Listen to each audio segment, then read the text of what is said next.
Hello Ramen Nation, Chris Cobain here, bringing you another Pokemon Omega Ruby Alpha Sapphire Wi-Fi battle. This is a kind of a special one that I'm pretty excited about. Last month or so it was more about, I was showing you guys some NU battles and stuff, that you like, including the NU finals that you guys saw me post. This month we're doing something a little different. Thanks to my mod in my Twitch chat, Zach, or as you might know him in Twitch chat, Nightscar. He came up with a really cool idea for the next tournament. As some of you may know, I have a tournament on my stream at the end of every month, and it always kind of has a different gimmick to it. And we're doing one this month as well, and I think it's a really cool idea. And I had a really good battle with this kind of, you know, this kind of little gimmick in it, and I had to show it on YouTube. So the gimmick is called quote-unquote multi-gen, and that is where one Pokemon, or there's a Pokemon from each generation representing your team. One Pokemon from all 6 generations. So let's take a look at the teams. I'm not going to use the actual team preview. I'm going to use the layout itself, which was made on purpose in order. So I can kind of show you guys what I mean in case you're confused. If you look on my side, we've got Weezing, Umbreon, Exploud, Yanmega, Emboar, and Doublade. As you'll notice, that is a Gen 1 to Gen 6 Pokemon in order. That's the point of the teams. On the other side, you've got Mega Blastoise, Quagsire, Exploud again, Infernape, Cryogonal, and Slurpuff. Same thing from 1 to 6. The Mega Blastoise will help you understand that all Megas are considered the original Pokemon's Gen, so Megastoise is considered Gen 1. Not all Megas are considered Gen 6. So this is, I think it's a really cool way to battle. It gets a little spin on team building that makes it a little difficult, because you gotta not only find obviously one Pokemon from each generation, but they gotta work together somewhat. So it causes some kind of you know, it causes a challenge that you don't really see in typical team building, even if you're trying to build just a regular NU team or something like that. But anyway, this is a really cool battle, guys, so we're gonna go ahead and jump on into it.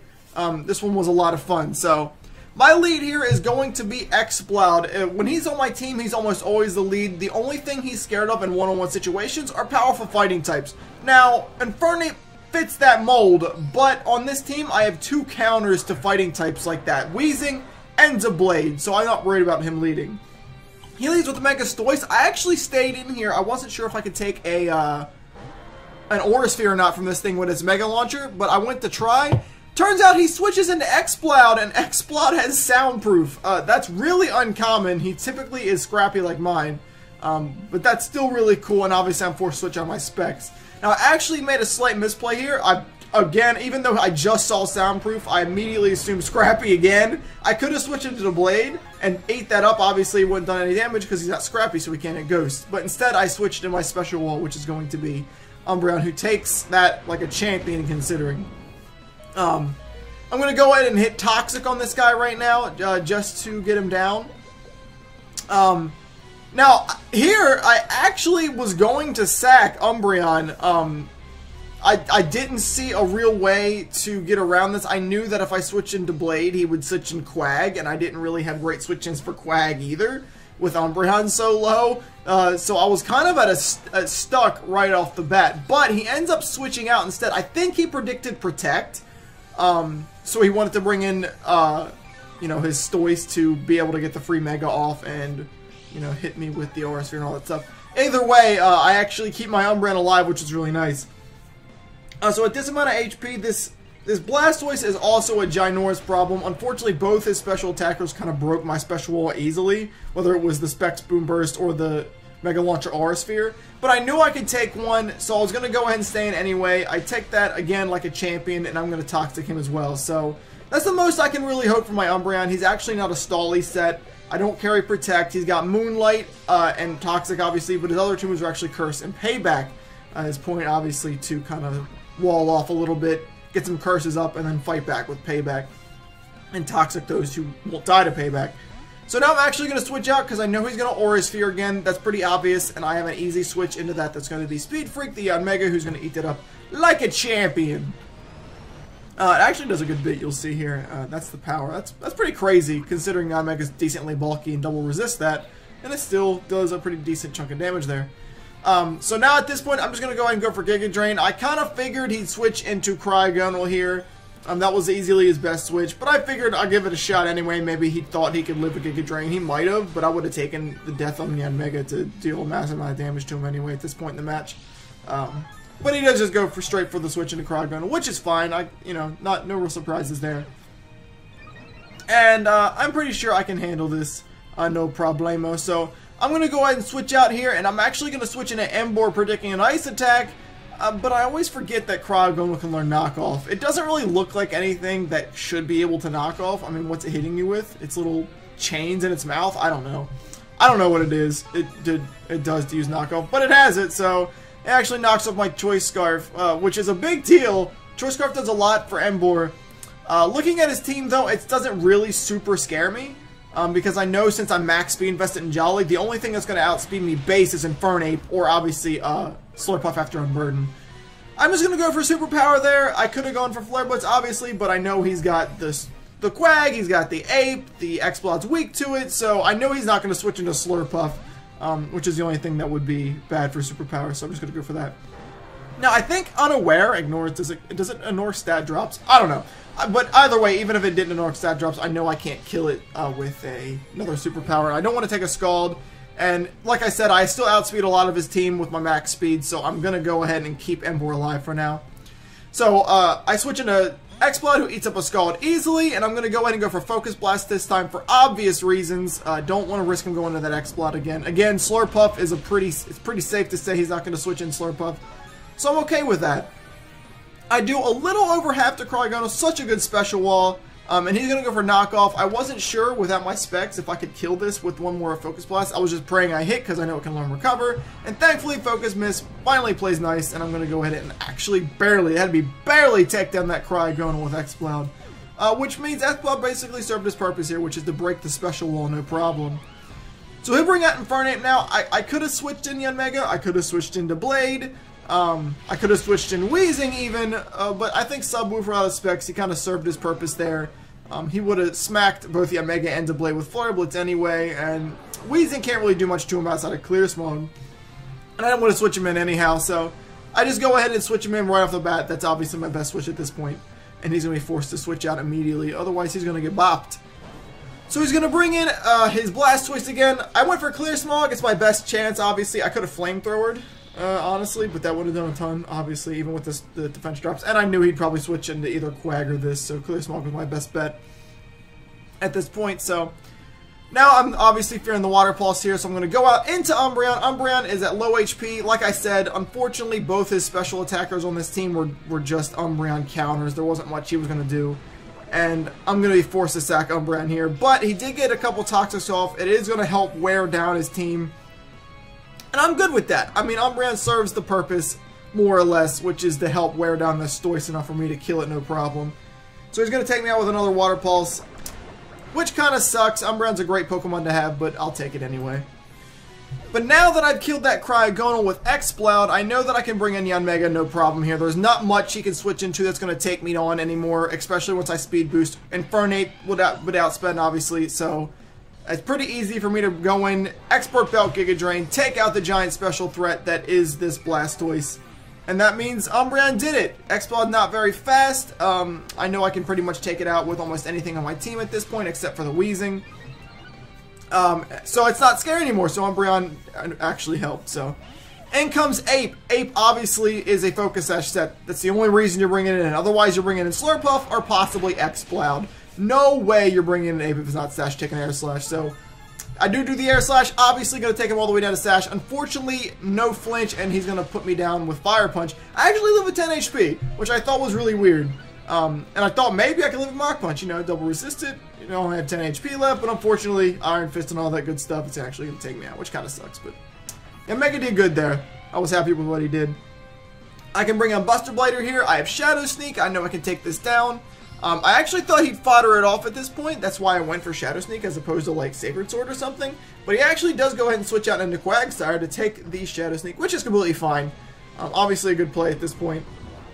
And they keep that Ape alive. It, you know, outspeeds everything on my team now that Emboar's not Scarfed. It can Mach Punch in close combat, and it's a big threat. So I have to keep Buster Blader alive because he's going to be a big deal for Infernape if I can keep that, if I can get that Shadow Sneak on him, obviously. So that's cool. I switch out into Wheezing here, and he's going to go for Recover. Now, unfortunately, I did lose Exploud. I did lose the Omega. Quag's now a giant threat. With Unaware, I can't set up with the Blade. Embor can't really touch him. And Scald's going to hit Wheezing for pretty solid damage here. So, I go for the Will-O-Wisp, which is going to help wear him down. But at this point, it's not looking that great for me because this Quag can really just kind of wall my team if it can get rid of this Wheezing. So, right off the bat, I'm just going for Flamethrower. It's going to do more damage than Clear Smog. I'm not really scared of anything else switching in. The Infernape obviously at 1 HP. The Slurpuff could switch in, take one okay, but then can't belly jump because Clear Smog and all that fun stuff. So he goes for a second Scald, gets the burn. Obviously it was coming eventually. I wasn't going to avoid it forever. Might as well take it now, I guess. And now at this point in the match, it just becomes kind of like a stallish. Not really stallish because now the rest are really healing. It just kind of becomes more of like a slow point in the matchup, I guess, as I'm going to keep flamethrowing a little bit. He's going to keep scalding. I have Pain Split to help myself out here. That's my only option at this point. I know if I lose Wheezing to this Quag, I have to lose it with really minimal HP. With the Quag at really minimal HP, so I can take it out with something else. Because if I die and he's at good HP when I go down, I'm done. There's no way I'm taking it down. Because the most damage I'm going to do is with Superpower with Embor, and it does a little under half. So, thankfully, Pain Split has really helped me out at this point. It's keeping his health down. It's keeping me out of death range, just barely, but it is. I keep spamming Pain Split. The only reason I'm spamming Pain Split is to keep myself alive in case he recovers. Because, like I said, if I die to burn on a turn he recovers, I'm done. It's over. I lost. So I have to keep Pain Splitting just to ensure that I will always survive. Because if he doesn't Scald at this point, I live and I can go ahead and Pain Split him if he recovers and be back to good health again. But he does just keep spamming Scald because he knows there's no point in recovering. Pain Split would just end it. And that serves the purpose. Quag now, after the burn damage here, is going to be at very minimal HP. That's exactly what I needed to happen. And I'm going to be able to switch into the Blade and just take him out. And hopefully, at this point, I was hoping maybe I could get the Blade going. So I'm just going to go ahead and Shadow Sneak away here. I know that that's not a scrappy Exploud, so I know Focus Blast is pointless. Typically carries Flamethrower. I'm pretty confident in living that and hit him with Sacred Sword. He actually brings an Ape here. This was a misplay that may have cost him more than he thought at the beginning. I Shadow Sneak and he's going to lose that. I'm not sure why he brought an Ape as opposed to Exploud. I forgot to click off Quag, but oh well. They're both dead, obviously. I'm not sure why he didn't bring an Exploud there, but he did not, and I do get rid of the Ape there. So like I said, I was pretty confident I could live a Flamethrower, but turns out, man's carrying Fire Blast. GG, no way. As soon as that hit, I was like, yeah, I'm dead, which kind of sucks. So he actually could have done away with me earlier. Now, in all fairness, if I was still at Embor, knowing that a fire attack was coming and Infernape was still in the field, I would have switched into Embor. But either way, it turns out the way it does, and it's now 2-on-1. So I was debating Superpower here, but I know with another Pokemon in the back, if I lower my attack, I could be in a lot of trouble. So instead, I just decided to go for Flare Blitz. Thankfully, he actually switched, which actually ends up helping me because I'm not sure I kill that Exploud in one attack. He does switch into Slurpuff, though. I do almost all of it, which really sucks because now he's going to get unburdened and outspeed me. So the match basically comes down to, can I take a Play Rough with enough HP to recoil, and then can I kill Exploud in one hit? I actually live with enough to live recoil damage as well, but he gets the attack drop. That's one of the things you don't really think about, or I don't. I always kind of forget that the Play Rough has that attack drop chance, which really sucks. So now I'm -1. I'm fairly certain at this point that the GG is here. I do not believe I can one-hit Exploud at -1 with Superpower, but it's my best bet. Thankfully, I lost the Scarf, which actually helped me in this situation, obviously. But even at -1, I actually take down the Exploud with Superpower, and I win. The closest how 1-0, I think I had, like, what, 24 HP there? I did some calcs with -1 after the Play Rough drop for attack. I think if it was max HP, I had like a 30-something% chance to one-hit him anyway. If he was max speed, 252 speed EVs, I had a 100% chance. But he wasn't max speed because he actually has more base speed than Embor. So if he was max speed in Jolly, he actually outsped me, which obviously didn't. So I don't know if he was just full HP investment, I got a high roll, or if he was maybe like max speed invested and modest, so I outsped anyway. I don't really know what the case is there, but either way, Superpower, by maybe the skin of its teeth, was able to take away that Exploud and finish off that game for a close 1-0. So this, again, this way of battling I think is really cool. It is really gimmicky, but I think, like I said, it puts a real spin on trying to build teams and trying to build them well. Both these teams I think are really good on this side. I was really happy with the way my team performed.